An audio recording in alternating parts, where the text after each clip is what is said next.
ஒரு கிராமத்தில் ராஜராஜன் என்ற ஏழை இருந்தான். பெயருக்கு ஏற்றாற்போல் வசதிகள் இல்லாமல் வறுமையில் வாடினான். அவனை பார்த்தாலே அந்த கிராமத்தில் உள்ளவர்கள் ஏதோ பார்க்க கூடாத ஒன்றை பார்த்தது போல் ஒதுங்கி ஓடி விடுவார்கள். தரித்திரம் பிடித்தவன், இவன் முகத்தில் முழித்தால் நமக்கும் தரித்திரம் பிடித்துவிடும், எந்த காரியமும் விளங்காது என்று அவன் காதுபடவே கூறுவார்கள். நாளடைவில் இந்த செய்தி அந்த நாட்டு அரசனின் காதுகளுக்கு சென்றது.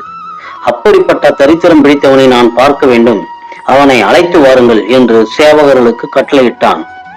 சேவகர்கள் அவனை அழைத்து வந்தார்கள்.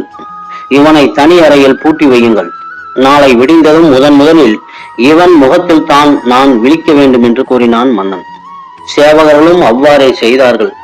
அடுத்த நாள் காலை முதல் வேளையாக மன்னன் அந்த ஏழை ராஜராஜனின் முகத்தில் விழித்தான். உடனே காவலாளி ஒருவன் மன்னனை காண ஒரு ஓலையுடன் ஓடி வந்தான். பிரித்து பார்த்த மன்னனுக்கு ஒரே அதிர்ச்சி.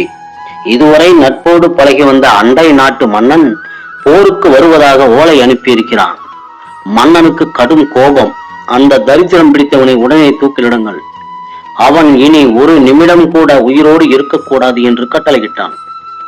அந்த நேரத்தில் அங்கு வந்த மந்திரி, மன்னா, என்னை மன்னித்து விடுங்கள், நீங்கள் உத்தரவு இடுவதற்கு முன்பு ஒரு நிமிடம் யோசித்து பாருங்கள். காலையில் முதலில் இவன் முகத்தில் முழித்ததால் தான் அண்டை நாட்டு அரசன் போருக்கு ஓலை அனுப்பிக்கிறான் என்றால், இவன் முகத்தில் முதலில் விழித்தது நீங்கள் தானே. உங்களுக்கு போருக்கு ஓலைதான் வந்திருக்கிறது, ஆனால் அவனுக்கோ உங்கள் முகத்தில் விழித்ததால் உயிரே போக போகிறதே. யார் துரதிருஷ்டசாலி என்று யோசித்து பாருங்கள் என்று அமைச்சர் கூற, அரசனோ மௌனமாய் தலைகுனிந்தான்.